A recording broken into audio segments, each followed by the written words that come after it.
Coming at you live from Bio 11 News, we have Logan Padilla and Matthew Ochoa at 2 o'clock with the 411. We have many stories for you today, including how oil companies are making oil 2.0, which is a renewable resource that causes less emissions at the cost of using elderly bones.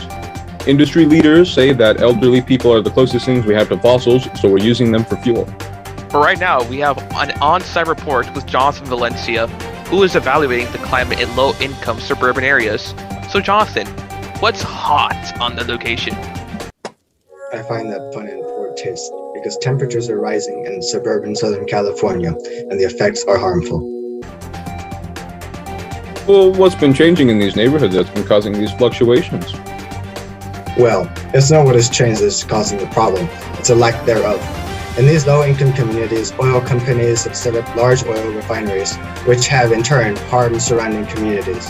For years, big oil companies have been setting up in communities such as Wilmington and Compton, California, in which poorer people, who have no choice but to take the housing locations that are available, suffer from poor air quality. Well, what's the worst that could happen from just a little bad air? Quite a lot, actually. The direct impact of air pollution to the people can include varying diseases and illnesses.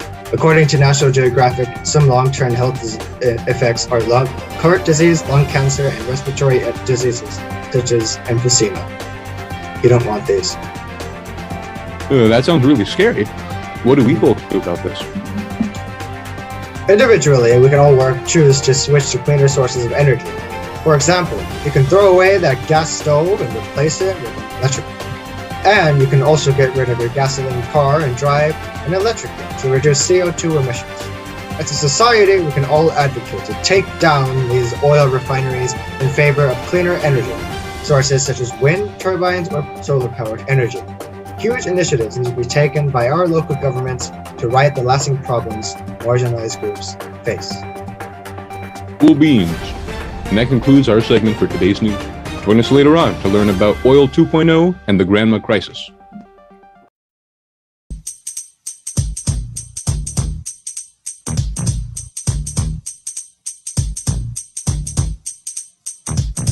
Our Earth is heavily as can be until refineries made the air smell like pee. People of our nation, let's come together. We need to take initiative to make the world better.